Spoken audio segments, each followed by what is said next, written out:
Hello दोस्तों, आप सभी का मेरे यूट्यूब चैनल पर स्वागत है। तो हम देख रहे हैं सीटेट एग्ज़ाम के लिए जो आने वाले जनवरी में माह में 2021 का सीटेट एग्ज़ाम के प्रश्न देखते हैं। तो प्रश्न है, निम्नलिखित प्रश्नों में से कौन सा प्रश्न समस्या प्रधान है। चार ऑप्शन दिया हुआ कि समस्या प्रधान कौन सा प्रश्न है। यदि पृथ्वी पर सारी वनस्पति नष्ट हो जाएं तो क्या होगा। औरंगजेब की मराठा नीति के क्या परिणाम निकले। सूती कपड़े किस वस्तु से बनते हैं। गुजरात में खाद्यान्नों की मुख्य फसल कौन सी है। ये चार ऑप्शन था।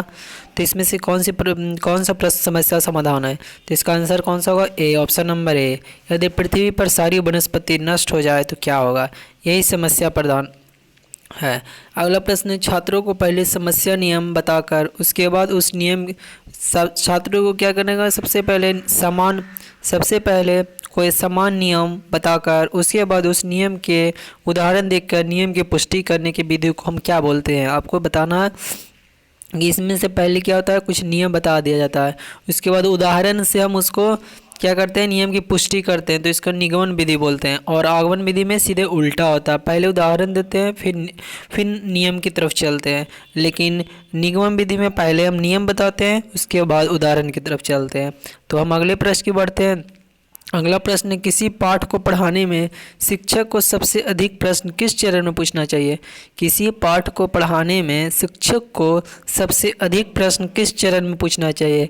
चार ऑप्शन दिया हुआ है, तो इसका सही आंसर होगा विकास चरण में। कब पूछना चाहिए। विकास चरण में शिक्षक को सबसे अधिक प्रश्न पूछना चाहिए।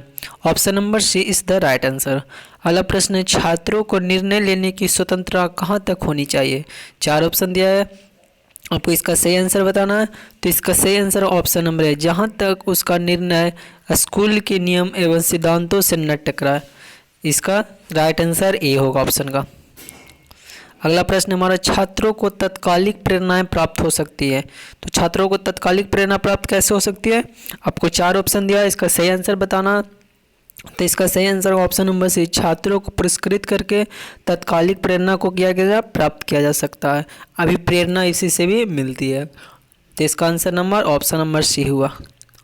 अगला हमारा प्रश्न, हकलाने वाला छात्र के प्रति आपका क्या रवैया होगा। चार ऑप्शन दिया, उसी के अनुसार आपको बताना है। तो इसका सही आंसर होगा उसके साथ सहानुभूति रवैया रखना, क्योंकि हकलाने वाले व्यक्ति के साथ सहानुभूति रवैया रखने से उसमें क्या बनेगा, एक अंदर से रचनात्मक भावना, स्नेह वाला भावना विकसित होगा, ताकि वह अधिगम कार्य को सुचारू ढंग से कर सके। तो इसलिए उसके साथ सहानुभूति रवैया रखना चाहिए, ताकि अपने विचारों को प्रकट कर सके स्वतंत्र माहौल में। अगला प्रश्न, आपके अनुसार कक्षा में वातावरण कैसा होना चाहिए। चार ऑप्शन दिया हुआ है, तो इसका सही आंसर क्या होगा, सख्त वातावरण होना चाहिए। कैसा, तो सख्त वातावरण होना चाहिए, इस पर ही फोकस किया गया। अगला हमारा प्रश्न, निर्देशनों को प्रयोग इसलिए किया जाता है ताकि।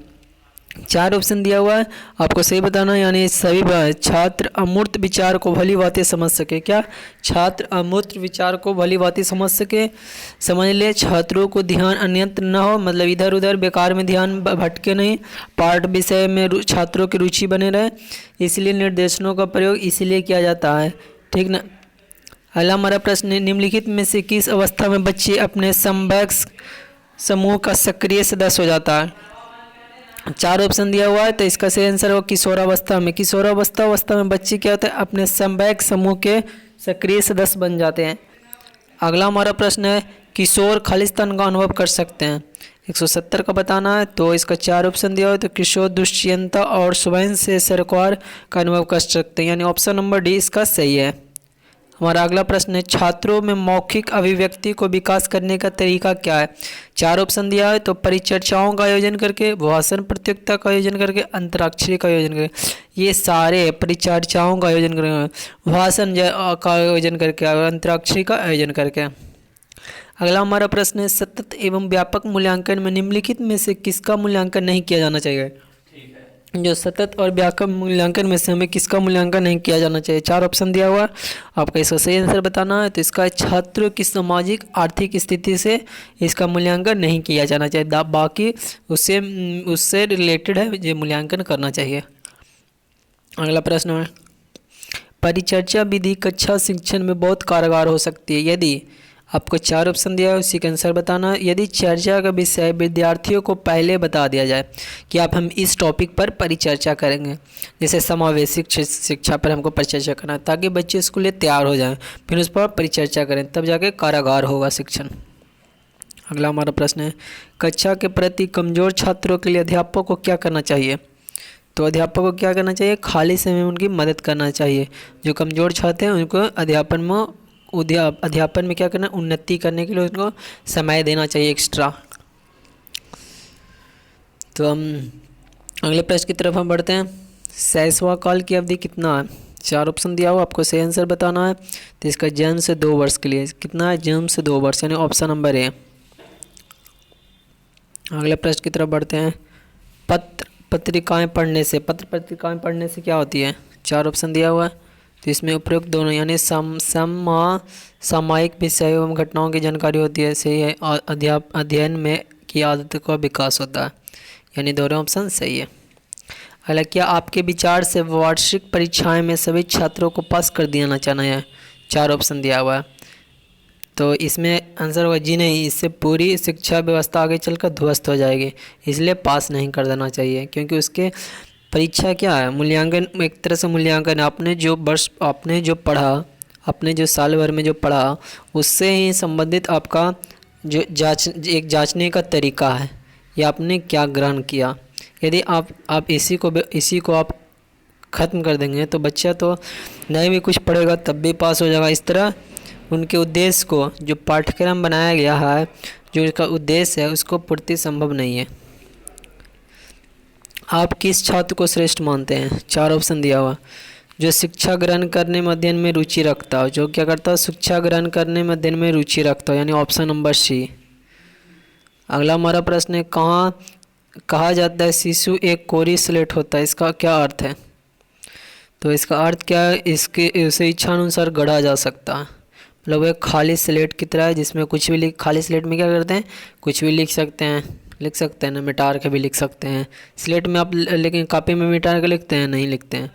कॉपी में यदि पेंसिल से लिखिएगा तब, लेकिन फिर भी जो स्लेट वाला भाव आप लिख भी दीजिएगा, उसको मिटा दीजिएगा साफ से, तो साफ़ हो जाएगा। लेकिन कॉपी में यदि पेंसिल से भी आप लिखिएगा, मिटाइएगा, फिर भी पूर्ण रूप में साफ़ नहीं होगा, यानी कुछ ना कुछ दाग लगा रहेगा। ठीक उसी तरह शिशु एक कोरी स्लेट की तरह, इसलिए स्लेट कहा गया है, ताकि इसको मैं करने पर भी उसके इच्छा अनुसार गढ़ा जा सकता है। मतलब उसको आप कितना भी ख़राब कीजिएगा, लेकिन उसको फिर से चाहिएगा, उसको अपने रास्ते पर, सही रास्ते पर लाने के लिए तो शिशु में संभव है। प्रत्येक शिशुओं को कम से कम 2 क्लास रोजाना खाली होना चाहिए। क्या चीज़ का? 4 ऑप्शन दिया। छात्रों के होमवर्क को चेक करने के लिए 2 क्लास क्या ना खाली होना चाहिए, ताकि उसके होमवर्क को चेक किया जाए। इससे उसके अंदर यह करने से बच्चों में क्रियाशीलता की भावना आएगी और वे अपने कार्य को करने के लिए उत्साह होकर संपन्न करेंगे। इसीलिए बच्चों को होमवर्क को चेक करना, ताकि बच्चों को ये न लगे कि सर दे दिया, केवल दे देते हैं, होमवर्क चेक नहीं करते हैं। उससे उनके अंदर खराब प्रवृत्ति आ जाएगी यदि आप चेक नहीं कीजिएगा। लेकिन जब चेक करिएगा तो वह घट जाते हैं, मतलब कि वह उसमें क्या लग्न होगा, उसमें मन लगा कर काम करेगा। तो ये था आज का हमारा प्रश्न। वीडियो अच्छा लगा तो चैनल को सब्सक्राइब कर लें, और वीडियो देखने के लिए आप सभी को बहुत बहुत धन्यवाद।